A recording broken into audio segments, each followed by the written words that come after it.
Good morning. This is Windows Daily number 288 on a Monday morning. Let me get an audio check here. 288. Yep, there's some sound. On a Tuesday morning, some of you know that I'm a private pilot. I was flying with my flight instructor, doing some practice work, and I got on the radio and announced something or other. I'm not sure what I announced.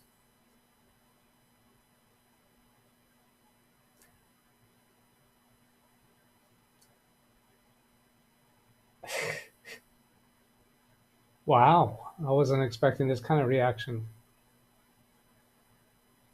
Yeah, somebody called back and said, "Did you know all aircraft in the country is grounded? You have to find an airport, nearest airport, and land right away."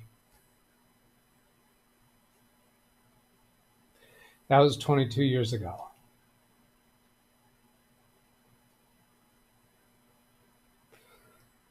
Okay, one of their objectives was to disrupt our lives, so I'm going to move forward with today's session. This is Windows Daily number 288. I'm going to get into some topics.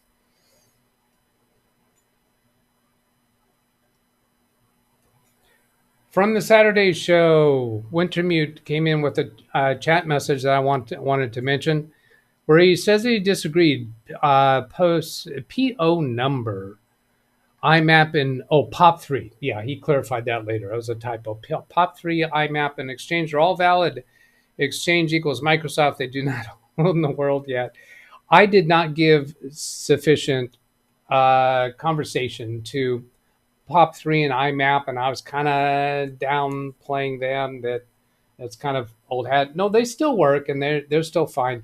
And the reason why I kind of have this predisposed notion to dissuade from them is because I still come across computers that have even Outlook 2010, and by default, it would configure POP3 without encryption.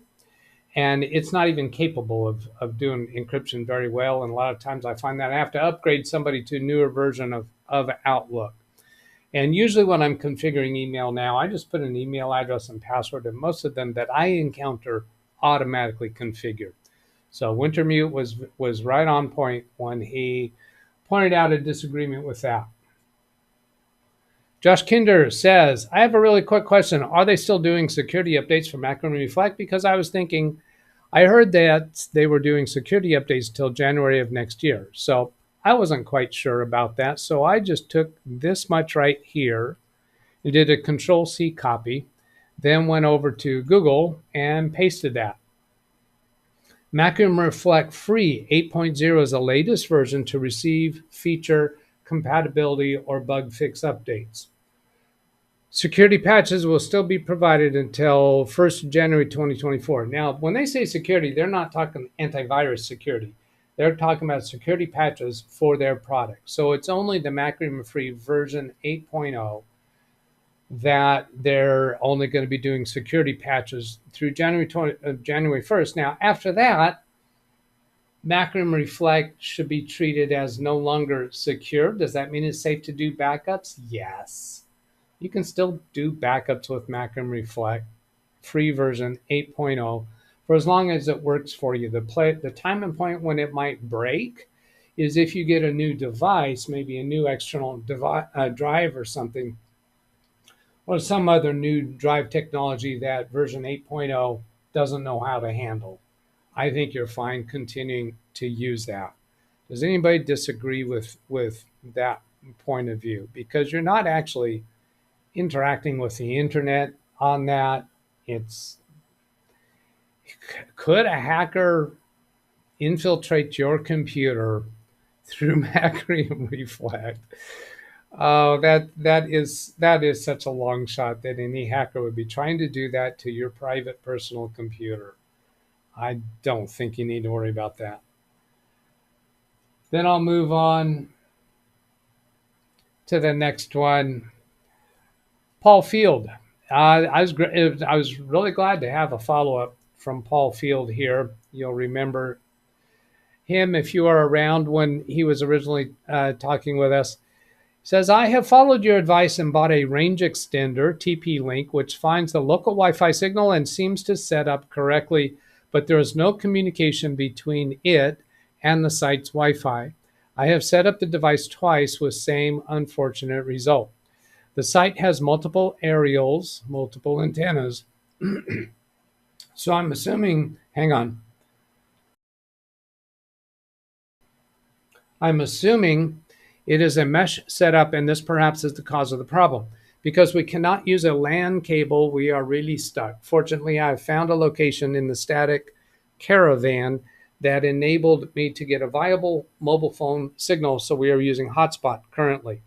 If you or any of the crew have any ideas, I do, on the cause of the lack of communication with the site Wi-Fi using the range extender and potential solutions, I would welcome that advice. I suspect the solution is staring me in the face, but it just seems so odd that the extender happily joins the network, but we can't use it. I have a few thoughts on this, Paul. One of them is, does this site have some kind of a Wi-Fi service that you have to log in or validate to their system other than Wi-Fi? Meaning some Wi-Fi services that are available to a private audience, but in kind of a public environment like what you have, will have a situation where you connect to the Wi-Fi, and then the first time you open the browser, you have to let them know who you are, or you have to click their terms of service agreement, or something like that, interactive from a web browser, something more than just connecting to the Wi-Fi.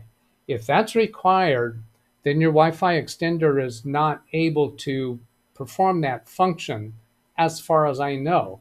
You'd have to be able to trigger a browser opening from that device or from the control panel of that device.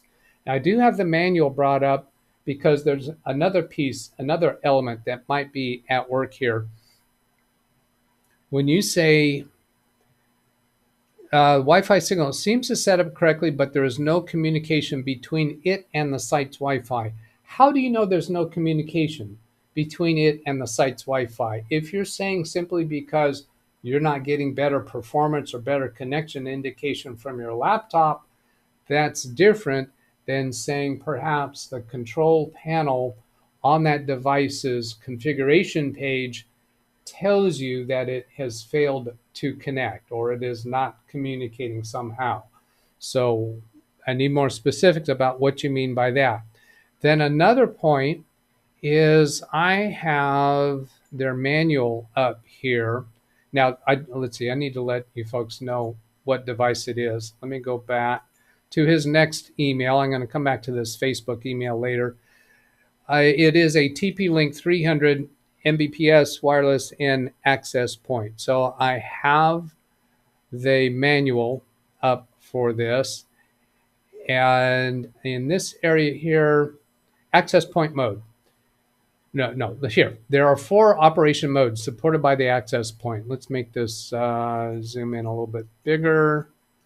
4 operation modes supported by the access point. It's access point, repeater bridge, which is what we want, client, and multi-SSID. I'm not going to go through all of them because the one we're interested in is repeater bridge. Now, repeater is different than bridge, and which one is going to be best for Paul is an open subject right now. So we're going to look at both of those.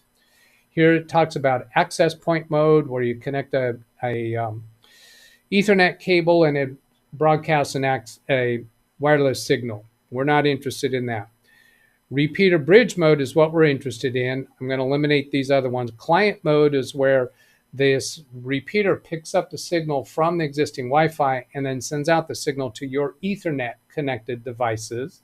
That's client mode. And then multi-SSID mode creates multiple wireless networks to provide different security and VLAN groups. So it can actually broadcast multiple SSIDs. I think probably only 2. Yeah, VLAN 1, VLAN 2. Now, let's get back up here to the bridge mode, repeater bridge mode. The access point extends the range of an existing Wi-Fi network. This mode is suitable when you are in a Wi-Fi dead zone, Paul, or a place with a weak wireless signal. Yeah, it's also weak. And well, he has dead zones in the mobile home. It's a weak signal is really what he has. And you want to have a larger effective range of a wireless signal throughout your home or office. And here they're telling us connect the access point according to step A and B, power it on, and wait for the wireless and LEDs lit and stable. Use the default SSID and password printed out of the labeled access point to access its Wi-Fi network. Then you can configure it. Now I'm going on to the next place that I have queued up here. Here's configuring the repeater bridge mode. Choose the network you want to extend from the AP list. So in this area here, you're going to be selecting the community's SSID and click connect. Enter the host network's password in the password field. Are they showing us that here? Yeah, they are right here. Here's the password field. Here's the scan button to see what wireless networks are available. Choose to copy the wireless name from the host network or customize your own. Here's the key difference between the repeater and bridge mode is whether you copy from the root AP. If you copy from the root AP, it puts in this as the SSID, which is identical to the original SSID. I think this would not be good for you, Paul. And I suspect this is probably what it defaults to if you don't intentionally choose customize. So what's going to happen here is your TP-Link device is connecting to the source SSID, but then your laptop and your cell phone is at the same location inside your caravan. And when it tries to connect to the wireless network, what device is it connecting to? It might be connecting to the community's device rather than connecting to yours right here in the caravan. Now yours should be giving a stronger signal, but I'm not real confident about that. So I'd prefer you choose customize, put in a different SSID so that when your devices are connecting to your SSID for this TP-Link device, it knows, slam dunk, it's going to connect only to your device. And then you're going to be connecting from the TP-Link to the community's Wi-Fi. I would suggest try that. Now, when you say that the device is, let's see, back here to your email, you characterized it as saying, signal seems to set up correctly, but there is no communication. What do you mean by no communication? Now, since the signal is weak in the caravan, how about use an extension cord? Take the TP-Link device outside your caravan for testing purposes. Obviously, it's not going to be good to keep it there on a long-term basis, but see if you can get a better signal and use the bridge mode so that your devices inside the caravan can connect to the TP-Link even though it's outside, and see what kind of performance you get there. Some of these devices have a capability for an external antenna. So if that does work better when you take it outside the caravan, then consider installing an external antenna that could maybe be mounted on top of the caravan with a wire coming into the caravan, because you don't want to keep that device out exposed to the elements, and see if you can get a good performance there. Now, to answer that question, let's come up here to page, I guess I don't need to go to page 1. I just need to do search. Oh, here's search. Type antenna. O-A-E-N-N-A. That's a weird word. How do you spell antenna? External. How about that? Hit the right keys, Doug. No, not external. A-N-T. Looking to see if it has an external. Yeah, here's antenna.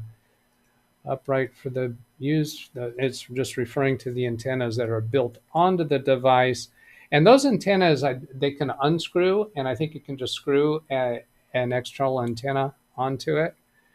So there's only 2 occurrences of the word antenna, 2 detachable antennas. If you detach those antennas and buy external antennas that have a long lead to them, then that could be a solution. After you have determined using extension cord, electrical extension cord, and put the device outside, maybe even on top of the caravan, that it performs better. All right, so that's all of that. I'll go to the next email. I'm glancing over at chat once in a while to see if you're trying to get my attention for something, and it looks like we're okay. So I'm going to go on to my last email here. Facebook account recovery code. I get these occasionally. Somebody trying to change the password on my Facebook account. So this is another, this is not a scam email that came to me. I didn't look any deeper into it, but I'm sure that this is a valid communication from Facebook. Somebody's trying to reset my Facebook password, and they're given a reset code that's long expired. It won't work now. Alternatively, you can directly change your password. Didn't request this change, let us know. I do not do that. That's the reason I wanted to show this email. I do not do that. I do not know if Facebook routinely will challenge me then or force me to change my password. They might do that. But I'm not worried at all when somebody attempts to change my password because I have two-factor authentication and they were unsuccessful here. Now this button, change password, let's take a look and inspect that. I didn't do any research on this to see what it links to. Actually, I don't need to even do it that way. If I just float my mouse over it in the bottom left corner, www.facebook.com. I can't point to the bottom left corner with my mouse because that message will disappear. A little green bar, bottom left corner of the screen, www.facebook.com, recover, etc., etc., etc. That looks like a valid URL. However, there are some methods, particularly if it's a Microsoft, where the rest of that gobbledygook could be taking you to a virtual Microsoft server that was set up by a hacker. So the URL will look like it's Microsoft, but it's really a hacker's virtual website being hosted by a Microsoft server because Microsoft provides that service to host virtual computers, which could be configured by a server. All right, that's all of my emails. Then I'll go hit some, well, let's go see if there's any. Today's Monday, so Carrie Holzman has a members only. I'll see if there's any shows for me to redirect to. No, oh, there's the Ken Stout Live Da Vinci, 9:35. So I'll save that. We got to redirect to the Ken Stout Man. Channel comments. How far am I on? 9:17. Critical Hilts in response to Windows Daily 287. Yes, exactly. This I responded to Critical Hilts on another comment that he or she had left. Yes, exactly. Sorry for my typos. Bethsaida is the name of the company.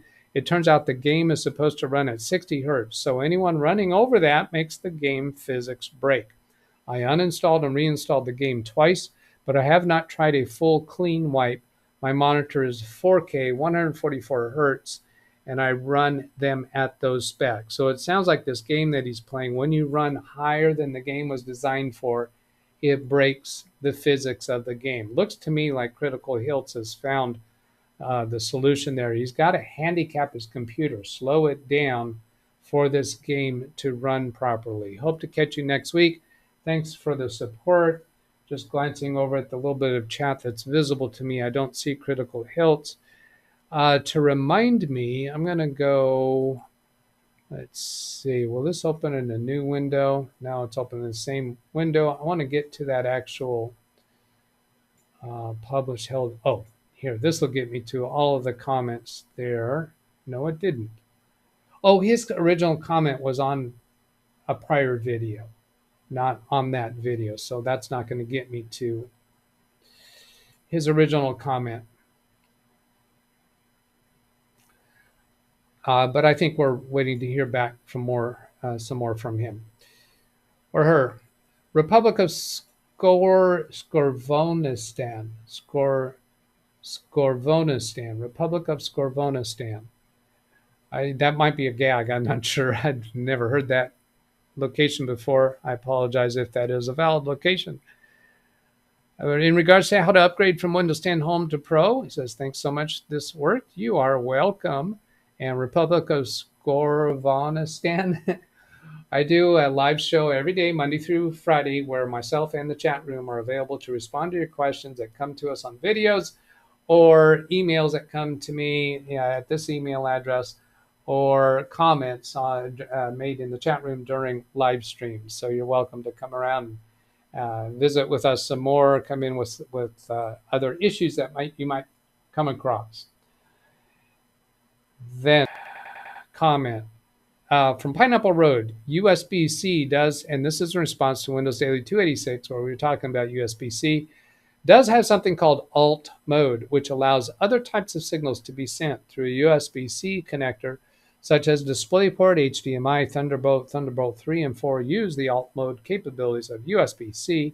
The laptop in question uses USB-C, DisplayPort, alt mode. And I think that's when we were talking about a person who was not able to access, or they had a laptop screen that was not visible.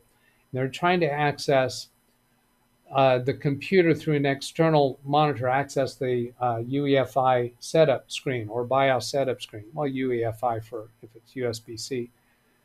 And they weren't getting any signal out there.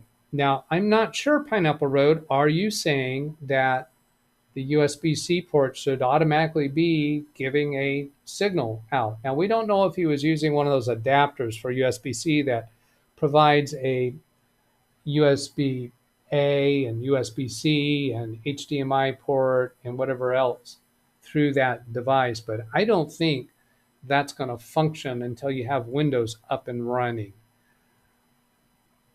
So I'm not quite sure, Pineapple Road, if you're agreeing that they're not going to be able to access UEFI setup through that port. All right, that's all of the comments. Now let's get to the chat room.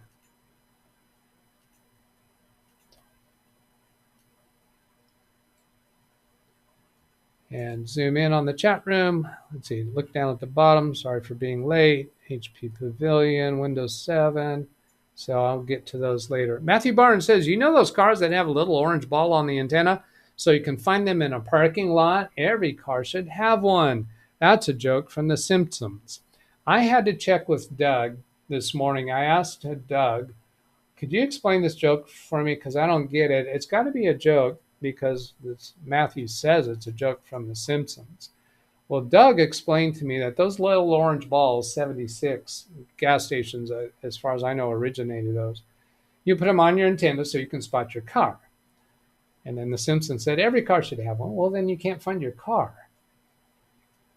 And then after Doug explained that to me, I said, okay, good one. Meh. Jeff Ryman, good one, but thank you, Matthew, for contributing that.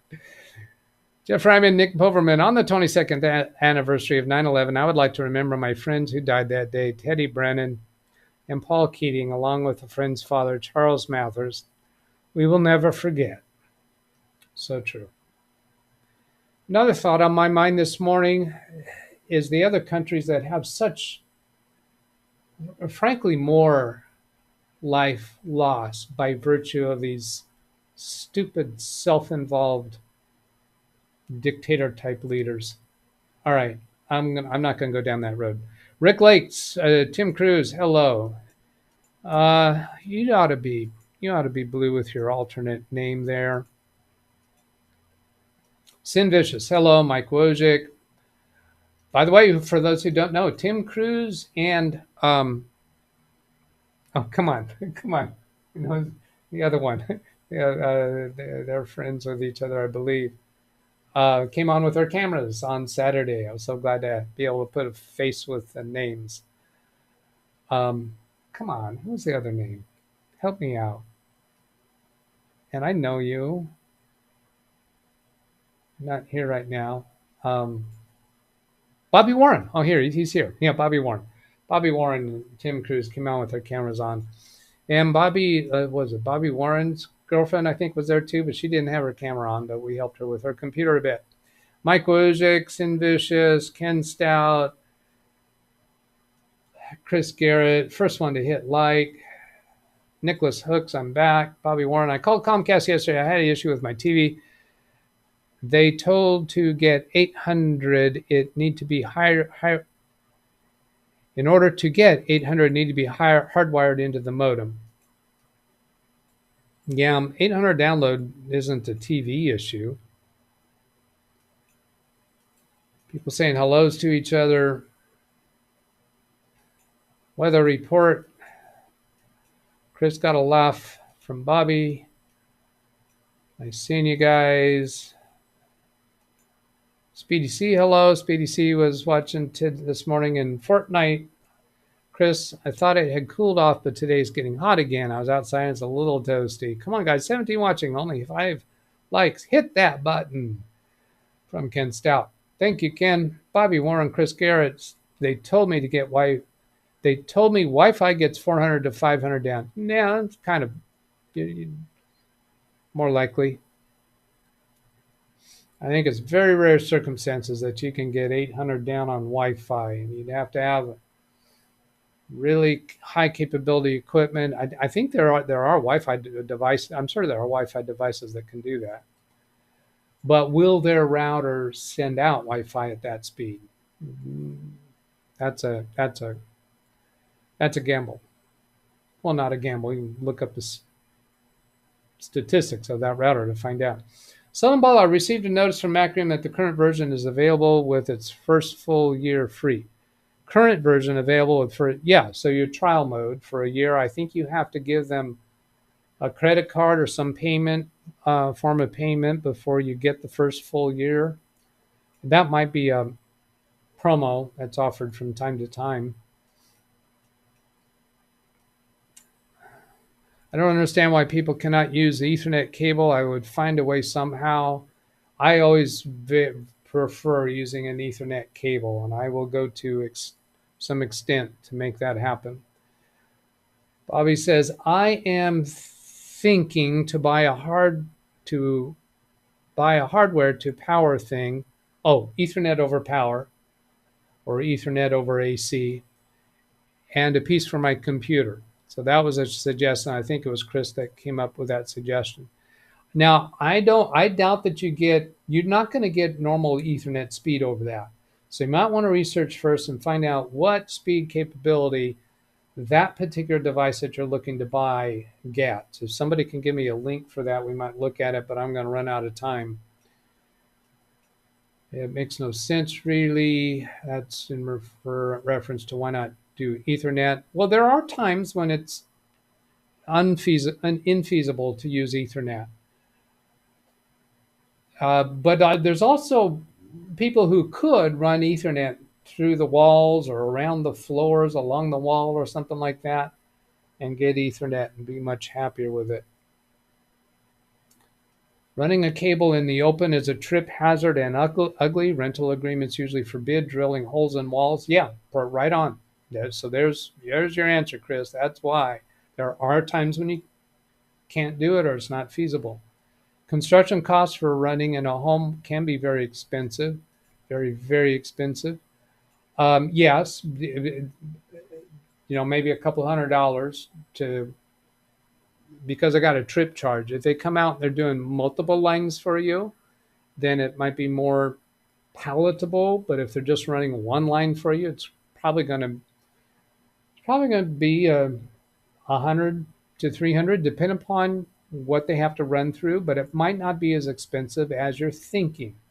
I have had professional Ethernet installers come out and have an installation under $200 in an office environment.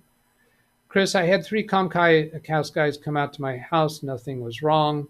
Yeah, they were contractors though. They're not. But your issue, Bobby, is if you connect to your Ethernet, you have plenty speed capability. You're not getting what they're promising you. So there's probably some other problem out there that the technicians that have come out have not been educated enough to know about, probably because they were contractors and they're just a lower level capability. Krista Selden, Ethernet over power line. I only use Wi-Fi on phones and laptops. How are we doing? It's almost 9:30. Ken's scheduled for 9:35. Selden to Chris, most U.S. homes have two-phase power. You have to find an outlet on the same phase that's close enough to avoid running a cable problems. Now that's a good point there. It's a little unclear to me if they have to be on the same circuit breaker. But if the ports in the two different rooms are on the same circuit breaker, then that would, in my mind, would be better. You would test that by just figuring out which circuit breaker turns off the power at one of those outlets and see if that circuit breaker also turns off the power at the other outlet. But I'm pretty sure that they'll go through from various different circuits in your circuit panel. If somebody knows that answer, please speak up in chat, because I'm not sure about that. Most people have never heard of Ethernet over power lines. That's agreed. Most people don't know what a Windows button is. Dead spots in a mobile home, never had that problem. I'll hush now more because I have my own opinion. Well, that's not dead spots from a Wi-Fi device that's in the mobile home. This is a Wi-Fi signal that's being broadcast from the clubhouse or from the office to the entire mobile home park. So inside the mobile home, they've got dead spots for that signal. Sorry, I thought he meant mobile home. Some people call it a trailer, but that's improper. The correct term is mobile home, double wide or single wide. I think he's referring to a camper. Yeah, he calls it a caravan. So it might be actually a camper trailer. And Tenor, Ken Seld, I have internet issues for 3 months. I have 3 guys out, Comcast at slow speeds. Now, what he means by slow speeds is, well, he's got his Ethernet connection is like under, I don't know, what was it 10 or 50 megabits per second down? But when he goes into the other room where the router is, it gets better. And then when he's connected by Ethernet to the router, he's getting like 600 megabits down. So speeding up, if you were to get by Ethernet connection, if Comcast were to come out and get you up to 800, that's not going to improve your Wi-Fi speed at your Wi-Fi connection, because the bottleneck is something about your Wi-Fi device. Now, since you can take your laptop into the room where the Wi-Fi router is and get higher speed, if you can get that level of Wi-Fi speed in the other room, you would have better performance, but it's not going to be enough for you, because what Bobby is concerned about is when he's downloading large video files from a website that that he and Tim Cruz do uploads and downloads from. That's what he wants better performance from. Improving the Comcast download speed for a Ethernet connected device is not going to fix your Wi-Fi problem. If you just connect that, take your laptop to where the router is, connect by Ethernet, you're probably going to get speed that's plenty sufficient. And if he brings out another Comcast person, it's going to cost $100. So I think you need a workaround solution there. Yes, Bobby, you seem to have the worst luck for internet. That's true. It's had many, many different issues he's brought to us. Ken, the guy told me power over Ethernet is a good idea. The guy. When you're talking to these technicians, either by phone or in person from Comcast, they don't know everything. They know what they've been trained to work on. They have not been trained to install and configure power over Ethernet. They could just tell you that's a good idea just to get you to hang up, just to end the phone call. So they are not an authority over that. Not at all. Now, it might be a good idea. We need to investigate the speed capabilities of that. Just remember what Seldenball said to me. That's correct. I think he means some outlets are on a different circuit, but I'm sure there's a way to get it to work. BH Ringer complaining about the number of likes. Oh, what are the number of likes? I have to zoom down in order to see that. Over here. All right, I'll do it. 23 watching, 10 likes.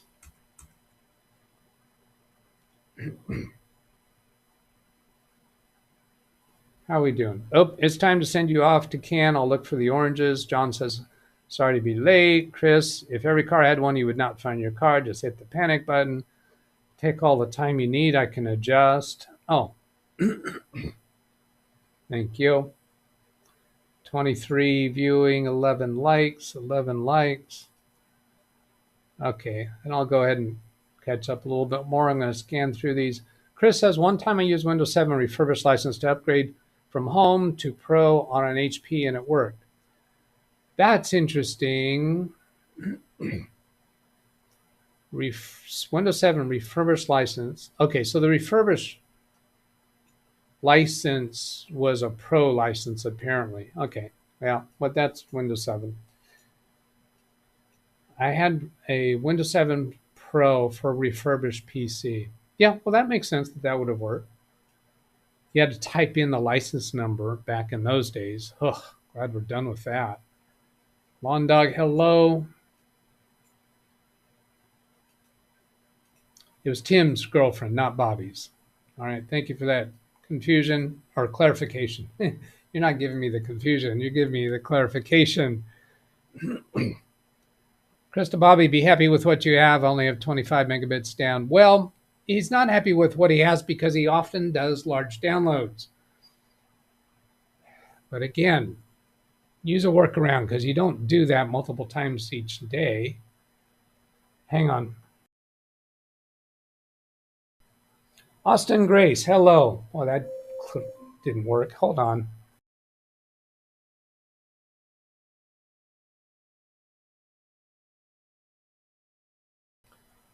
She's reminding me to fix the mailbox. Interesting story. I went out this morning to mail an invoice to a client. I found two of our community mailboxes. There was a screw drilled into the mail carrier's lock. We've had chronic runs of people breaking into our mailboxes. So I sent a text to my mail carrier to let her know that. And I told her, if you want me to, I'll try to take them out. Your keys still might work. When they look at TV, I ask them to look at the internet. Take all the time you need. Yeah, Doug is correct. You will not get Ethernet speed because the power line is not a proper Ethernet cable. So you might still be only getting similar to your Wi-Fi speeds if you use the Ethernet over AC. Chris says he would do it. Well, let's investigate it first. How about that? All right, Kim said he could wait. So I'm going to go ahead and investigate it. Speed capability of Ethernet over power line is the suggested search term. 200 to 500 megabits power line adapters with a 10/100 Ethernet ports, max rate of 100 megabits. So if you have an internet service of 200 and 500, they have a max rate of 100 megabits per second. I don't think that's enough of a difference for you. Power adapters with gigabit Ethernet theoretically max at 1,000 megabits. The relevance of 1 gigabit will be clear as 5G rolls out. Power line adapters. All right. Well, let's see what Amazon says about available devices.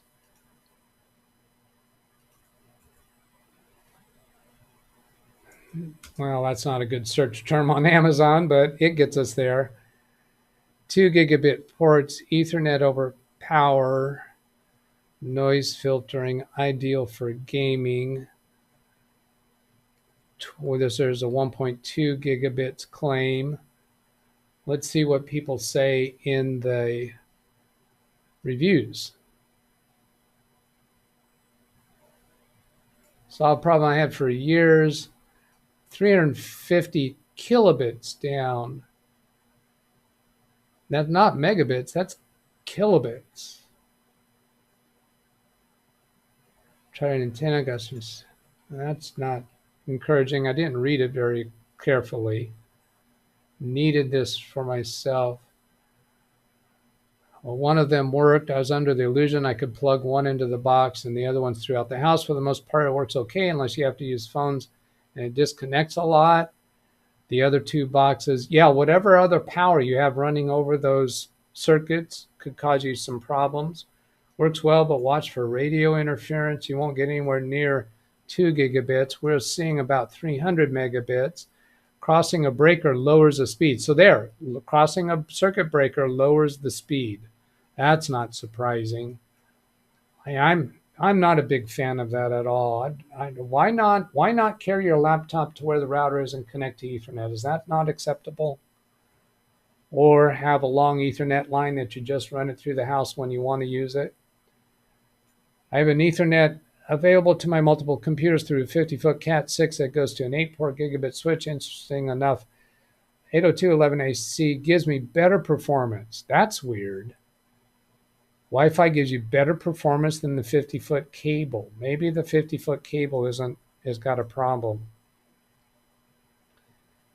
Powerline Ethernet adapter, home plug and play, 2 gigabits Ethernet, ideal for smart. I don't trust the title or the claims. Go look at the reviews, particularly with AC over Powerline, because they can validly be advertising theoretical numbers. And people actually in a real home environment may not get that. Upload and download. My router is a gigabit router, somehow to throw out there.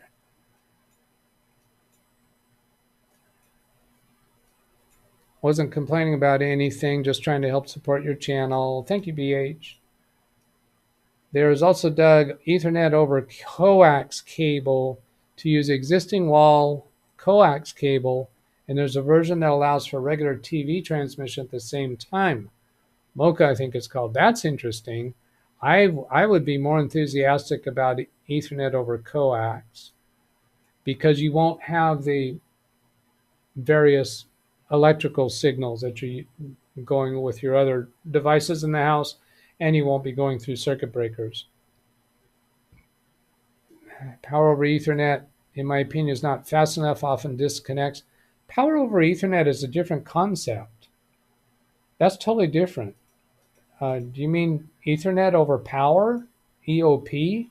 Power over Ethernet is sending electrical power over Ethernet signals to power a camera.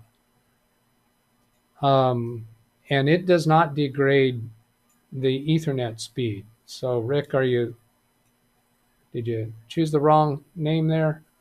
Lawn Dog, the biggest problem with Powerline over Ethernet is the distance having to go through a breaker.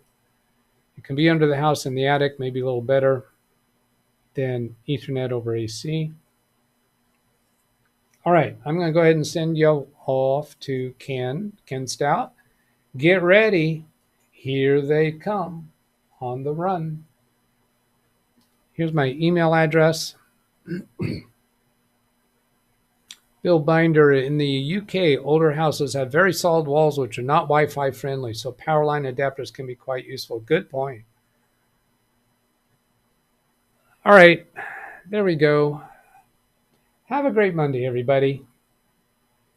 Catch you later. Goodbye.